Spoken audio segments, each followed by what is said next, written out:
Russell Westbrook est-il un meneur ou un arrière? Pour Ben Simmons, c'est encore plus compliqué. Est-ce que c'est un meneur, un arrière, un ailier ou un pivot? Comment qualifier Giannis Antetokounmpo, sorte d'Iron Man du basket capable de jouer à toutes les positions lui aussi? Peut-on sérieusement appeler Nikola Jokic un pivot et le mettre dans la même catégorie que des Rudy Gobert ou des DeAndre Ayton? Tout le monde est à peu près d'accord pour dire que les positions actuelles, meneur, arrière, ailier, ailier fort et pivot, ne sont plus adaptées, puisqu'on n'arrive même plus à positionner les joueurs dans chacune de ces catégories. Donc aujourd'hui, on va sauter à la fois dans le passé et dans le futur. On va parler des positions actuelles, comment elles sont apparues, comment elles ont évolué, est-ce que vraiment de nos jours on peut toujours classifier les joueurs comme cela? On verra qu'on a un nouveau mode de classification qui va nous emmener à se poser des questions. C'est quoi notre 5 majeur idéal et quel type de profil de joueur faut-il mettre ensemble pour créer le 5 majeur idéal?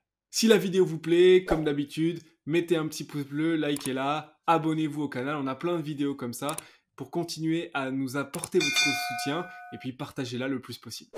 Alors déjà, commençons par l'histoire. Le basket fut inventé en 1891 par le docteur Naismith.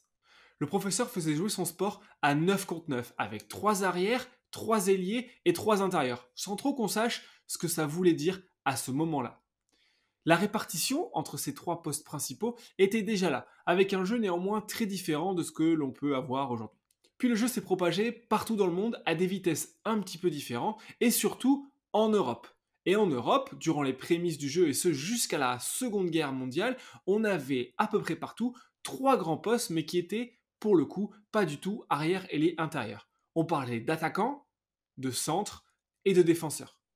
Les postes, très similaires au football, parlent d'eux-mêmes. Les attaquants restaient devant pour tirer et essayer de gêner la mise en place du jeu adverse. La défense restait en défense pour gêner l'équipe adverse et avait interdiction de tirer au panier, donc ils restaient dans leur demi-terrain. Et le centre, son rôle c'était de faire le joint entre les deux, entre l'attaque et la défense. Les terrains n'étaient même pas uniformisés à ce moment-là et les Espagnols, par exemple, jouaient sur des terrains de foot. Je vous laisse imaginer sur 100 mètres, forcément ça prend un peu plus de sens d'avoir des attaquants et des défenseurs, et aussi ça explique cette nomenclature qui est apparue au départ du jeu. Ensuite, progressivement, les postes de jeu que l'on connaît aujourd'hui ont commencé à apparaître. D'un coup, bien sûr que non. Et dans quel ordre? C'est un petit peu difficile à dire. Ce que l'on sait pour sûr, c'est que la ligne de 3 points est arrivée bien après, dans les années 80, et que les positions étaient déjà figées à ce moment-là. Donc on n'a même pas pris en compte ce tir si important dans le jeu d'aujourd'hui, dans la construction des positions.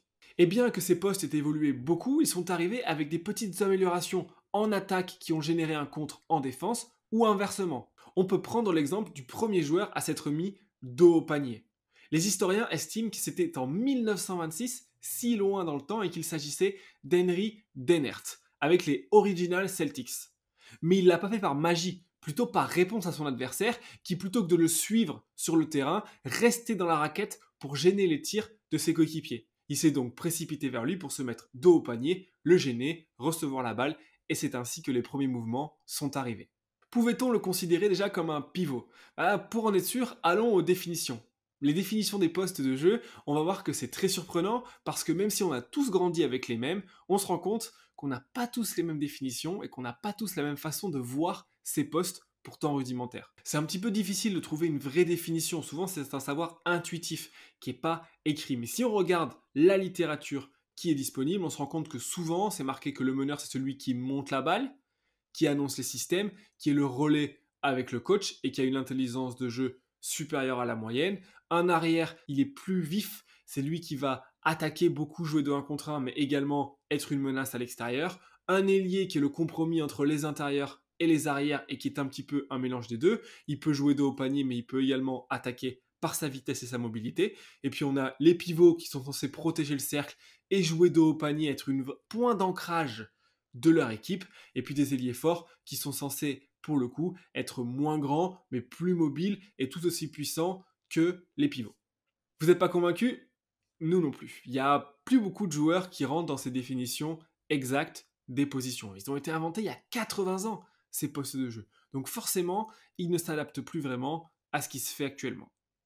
Il y a des gens qui sont au courant de ça, qui ont cherché à trouver des nouvelles définitions, et en particulier cet article de Samuel Kalman et Jonathan Bosch qu'on va vous décrypter. Alors il est en anglais, il est disponible dans la description si ça vous intéresse d'aller regarder pour voir qu'est-ce qu'ils ont fait, leur méthode et quelles sont ces nouvelles positions. Sans rentrer dans le jargon mathématique des choses, ce que ces statisticiens ont fait, c'est qu'ils ont pris 23 statistiques classiques, des statistiques par 100 possessions ou des statistiques avancées qui leur paraissaient pertinentes pour faire des partitions, et ils ont pris des joueurs qui ont joué en NBA au moins 30 matchs, pour pas perturber un petit peu avec des joueurs qui auraient très peu joué et donc qui auraient faussé les moyennes, sur une période de 10 ans. Donc on a un gros échantillon et ça commence à parler. En plus, ils ont récupéré ces stats liées au play-by-play. C'est-à-dire que non seulement on sait les stats du joueur, mais on sait également avec qui il les a réalisés. Et ça va nous intéresser pour savoir quel est le 5 majeur idéal. Et donc voici ses positions. Alors on va commencer avec le floor général, autrement dit en français le chef d'orchestre. Les joueurs qui s'y apparentent le plus sont Chris Paul ou Malcolm Brogdon par exemple. Petit, c'est un playmaker qui a un haut pourcentage de passes décisives et un haut ratio assist-balle perdue.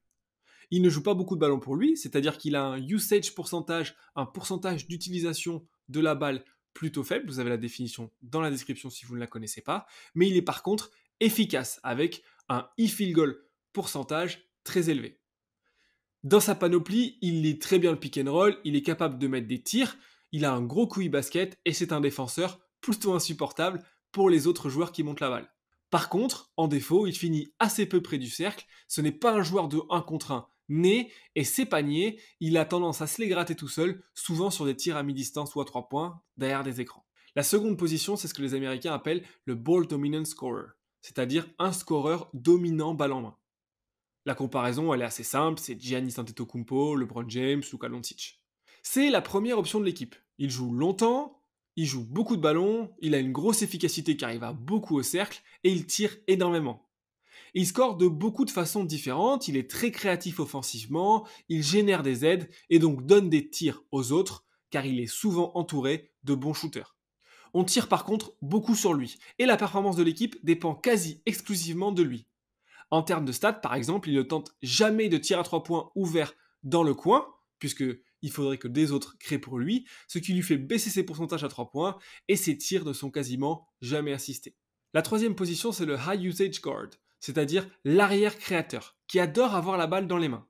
La comparaison, c'est Lou Williams ou plus récemment CJ McCollum, Jordan Clarkson. Il est moins efficace qu'un scoreur dominant et moins orienté passe qu'un chef d'orchestre. Il garde beaucoup la balle en main, donc c'est-à-dire qu'il a un haut usage percentage. C'est un gros scoreur. Il tente beaucoup de tirs et c'est l'arrière qui prend le moins de rebonds. Forcément, il prend des tirs de loin, il est moins présent. La passe, pour lui, c'est seulement s'il est trappé. Dans sa panoplie, il score sur plusieurs niveaux. Il est très dynamique sur pick and roll, c'est un excellent shooter à 3 points, et dans la raquette, il a des super finitions. Par contre, dans la sélection de tirs, il prend pas toujours les meilleurs tirs possibles. Ensuite, on a le 3-point shooting guard, c'est-à-dire l'arrière shooter à 3 points. La comparaison, celui qui personnifie cette position, c'est Klay Thompson, mais on a également des joueurs comme JJ Redick, par exemple. Il prend beaucoup de catch and shoot, il est très actif sans la balle et il impacte le match sans avoir besoin de beaucoup avoir la balle dans les mains. Ce qui fait qu'il la perd quasiment jamais, la balle, puisqu'il ne fait que tirer, parfois à l'extrême. Il a un excellent pourcentage et il tire près de 6 tirs à 3 points par 36 minutes en moyenne. Par contre, il est beaucoup moins fort en création et donc il dépend des autres et ne pourra s'exprimer que dans une équipe avec des joueurs qui attireront les aides et sauront le mettre en valeur. On a ensuite le stretch forward ou encore ailier shooter en français. La comparaison, c'est Shane Battier ou Steve Novak.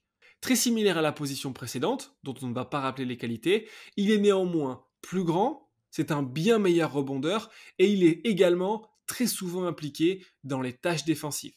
En termes de création, ça reste très faible, par contre ça reste élevé sur des pourcentages à 3 points et également sur la quantité de tirs à 3 points pris. Ensuite, on a le versatile role player, c'est-à-dire le joueur de rotation polyvalent. La comparaison, c'est Sean Livingston ou Bruce Brown des Nuggets actuellement. Ce sont des défenseurs sur plusieurs postes qui ne sont élites dans absolument aucun domaine particulier en attaque. Par contre, ils font tout le reste. Ils prennent des rebonds des deux côtés du terrain, ils ont des usage rates très faibles parce que c'est pas du tout ce qu'on leur demande d'être à la création. Eux, ils profitent et ils essaient de gratter des miettes en attaque. Dans la panoplie, en plus de l'intelligence défensive, on retrouve la capacité d'être dangereux sans ballon. Vous pouvez aller consulter notre vidéo sur Matisse Thybulle où on a montré à quel point il était arrivé en NBA en attaque et il marquait des points sans aucun talent offensif. Et puis, éventuellement, d'être capable de mettre des 3 points, c'est un plus pour être un 3&D et d'attaquer le cercle. On a ensuite le skill forward, c'est-à-dire l'ailier habile, on pourrait traduire en français. La comparaison, c'est Anthony Davis, Bam Adebayo ou encore Pascal Siakam. C'est un athlète très fluide, capable de mettre des 3 points, même si ce n'est pas sa plus grande qualité. Il est grand, mais il est mobile et il est capable d'attaquer en dribble. Cependant, il ne se crée pas de tir à 3 points lui-même, il fait surtout du catch and shoot. C'est un meilleur rebondeur que le stretch forward, c'est-à-dire l'ailier shooter dont on a déjà parlé. Il est également très dangereux dans les rôles dû à sa mobilité, il va vite vers le cercle. Défensivement, il le protège également très bien, il est mobile en défense et il peut switcher parfaitement sur tous les autres profils et positions. Et quand on rentre maintenant dans la raquette, on a les mid-range bigs, c'est-à-dire les intérieurs mi-distance. Par exemple, des Pau Gasol. À la différence du skilled forward, il ne prend jamais de tir à 3 points. Lui, sa zone de confort, c'est le mi-distance. C'est un excellent rebondeur, même s'il s'exprime surtout sur des rebonds défensifs, puisqu'en attaque, étant à mi-distance, il est souvent un peu loin du cercle. C'est une transition entre le skill forward, l'ailier habile, qu'on vient de voir, et le pivot classique qu'on va voir juste après. Il écarte les défenses, il est capable de jouer au poste, et il a de la mobilité défensive. Et enfin, on termine par le traditional center, le pivot traditionnel. Pour le coup, Ivica Zubac, Rudy Gobert. Très grand, ils mettent de la pression sur le cercle, au rebond et au contre. Dangereux dans les rôles, ils touchent beaucoup la balle dans la raquette et ils ont donc des pourcentages au tir stratosphériques sans prendre beaucoup de tirs. Ils n'ont par contre que peu de polyvalence en défense. On les utilise souvent sur des protections ou des drops en pick and roll et on vous invite à aller voir la vidéo sur le sujet pour comprendre mieux ce que c'est qu'une protection et surtout quelles sont les options pour pouvoir aller attaquer. C'est disponible en haut à droite. Dans la panoplie d'un bon pivot, ils posent de bons écrans, ils prennent beaucoup de rebonds, ils sont par contre moins mobiles et ils ont moins de capacité de passe que des skill forward par exemple. Voilà, on a défini ces positions. Vous pouvez d'ailleurs participer à un jeu dans les commentaires et nous dire, selon vous, Victor Wembanyama, dans quelle catégorie va-t-il rentrer quand il arrivera en NBA? Et voilà, vous savez tout sur ces positions. Alors, ce qui est très sympa sur cet article, et de manière générale, c'est que ce n'est pas des choses qui sont fermées. C'est-à-dire qu'on calcule des probabilités d'un joueur de rentrer dans une position. Mais il peut très bien être un mélange. Dirk Nowitzki, par exemple, il est considéré comme à 50% skill forward, c'est-à-dire ailier habile, et 50% stretch forward, c'est-à-dire ailier shooter. Il a des qualités des deux. Et c'est ça qui est intéressant, parce que plutôt que de simplement mettre des joueurs dans des cases, on va être capable d'ajuster sur une certaine échelle la possibilité qu'ils ont de jouer dans un certain rôle. Donc, on va très bien pouvoir accepter un joueur qui est 50% l'un, 50% l'autre, ou 75% l'un, 25% l'autre, et on va pouvoir ajouter dans un 5 majeur toutes ces choses-là afin de voir quel est le 5 idéal qui ne sera pas simplement un joueur de chacune des positions, mais parfois des mélanges, puisque c'est ça qui est vraiment intéressant dans un 5, c'est d'utiliser des capacités transversales entre différentes positions. Maintenant qu'on a classifié tous ces joueurs et qu'on les a mis dans des groupes qui sont parfois modulables, on l'a dit. Le Graal ultime, ce que toutes les équipes recherchent en particulier dans le recrutement, et la question à laquelle on veut tous connaître la réponse, c'est quoi le 5 majeur idéal? Comment on fait pour l'obtenir? Quelles sont les combinaisons de nouvelles positions qu'on vient de vous expliquer qui marchent le mieux ensemble? Et quelles sont les positions qui sont incompatibles? Pour cela, ils ont récupéré toutes les line-up, donc toutes les 5 de ces équipes pendant les 10 ans durant l'étude, et ils sont allés calculer le net rating, c'est-à-dire le plus-moins, si ces équipes-là ont plutôt performé ou sous-performé, pour pouvoir ensuite faire des moyennes et voir quelle équipe, quelle combinaison marche le mieux. En analysant près de 3,1 millions de line-up sur ces 10 années, ils ont déterminé l'équipe idéale, la voici. On a 1,25 de ball dominant scorer, 2,25 de role player polyvalent, un pivot traditionnel et la moitié d'un stretch forward. Ce qui fait sourire, c'est la présence de 2 role players en moyenne dans une équipe, nécessaire. C'est un petit peu normal quand on regarde les matchs, on voit l'importance de ces joueurs-là, mais là c'est prouvé par des chiffres. Mais surtout, ce qui est très très intéressant, c'est qu'à l'ère des tirs à 3 points, où on a tendance à dire que les postes 5 sont morts et n'existe plus. On voit que la line-up la plus efficace de toute la NBA, c'est avec un pivot traditionnel. Et ils sont allés encore plus loin. Ils ont pris la même équipe, ils ont enlevé le pivot traditionnel, ils l'ont remplacé par un mid-range big, c'est-à-dire un grand qui joue à mi-distance, et ils se sont rendus compte que l'efficacité droppait énormément, c'est-à-dire qu'elle était beaucoup moins importante. Prenez ça tous ceux qui disent que Rudy Gobert et les pivots traditionnels ne servent plus à rien dans le basket d'aujourd'hui. Et la deuxième équipe qui est arrivée avec un net rating très très haut, juste en dessous de la première, donc on est obligé de la citer également, elle est beaucoup plus répartie. Il y a 1,25 scoreurs balle en main dominants, 2 stretch forward, c'est-à-dire des ailiers shooters, mais ensuite on a des joueurs qui ont besoin d'être polyvalents, c'est-à-dire la moitié d'un arrière créateur, les 3/4 d'un role player polyvalent, un quart d'un shooter à 3 points et un quart d'un ailier habile. Alors ça fait sourire de voir un quart d'un shooter et un quart d'un ailier habile, par exemple, mais ça montre bien l'importance d'avoir une combinaison de joueurs qui sont polyvalents, qui sont capables de faire plusieurs choses différentes, qui s'expriment dans des styles qui sont différents, d'où l'importance de dire que ces nouvelles positions ne sont pas fixes, ne sont pas des petites cases ici fermées desquelles on ne sort pas, au contraire, qu'il faut pouvoir aller chercher des choses différentes pour s'exprimer dans des registres différents et être capable de s'adapter à tout ce que l'adversaire nous propose. Alors ça, c'était les équipes qui fonctionnaient le mieux. Si on regarde de manière générale, en analysant toute leur étude, la conclusion qu'ils font, elles sont juste ici, c'est, outre le fait qu'il faut mettre des habiletés complémentaires ensemble, ce qui paraît complètement évident, c'est que c'est très important d'avoir un scoreur balle en main dominant, et c'est pour ça que les équipes le cherchent et construisent toute leur équipe autour d'Antetokounmpo, de Doncic, etc. Mais surtout que le poste 5 n'est pas mort, même dans cette période de frénésie de tir à 3 points. Et les Warriors le montrent très bien, puisque chaque fois qu'ils ont remporté un titre, alors que tout le monde fantasme sur leur tireur à 3 points, ce qui est plutôt marquant, c'est de voir qu'ils ont des joueurs très polyvalents et qu'ils ont toujours eu un pivot traditionnel, vous les voyez apparaître à l'écran, dans leur titre. Bon, maintenant qu'on a dit tout ça, est-ce que ce qu'on vient de dire en NBA s'applique également en Euroleague, en France et dans les compétitions internationales? Eh bien, non. Dû à un talent à 3 points supérieur en NBA, mais également des stats sur lesquels les joueurs sont plus resserrés, avec moins de temps de jeu également en 40 minutes en Europe, on a essayé d'appliquer les mêmes choses, même si certainement, intuitivement, vous allez pouvoir classifier des joueurs comme Micic, par exemple, dans ces positions-là. On a essayé et ce modèle-là n'est pas le modèle le plus adapté. C'est d'ailleurs certainement la suite logique, refaire ce même modèle, ce même travail de partitionnement basé sur un modèle et d'essayer avec l'intelligence artificielle de voir quels sont les groupes qui correspondent le mieux aux compétitions internationales pour pouvoir réussir avec notre équipe de France si chère à notre cœur. Mais c'est un vrai outil très pertinent et très intelligent pour pouvoir réfléchir à plus long terme comment on fait pour construire l'équipe la plus pertinente possible.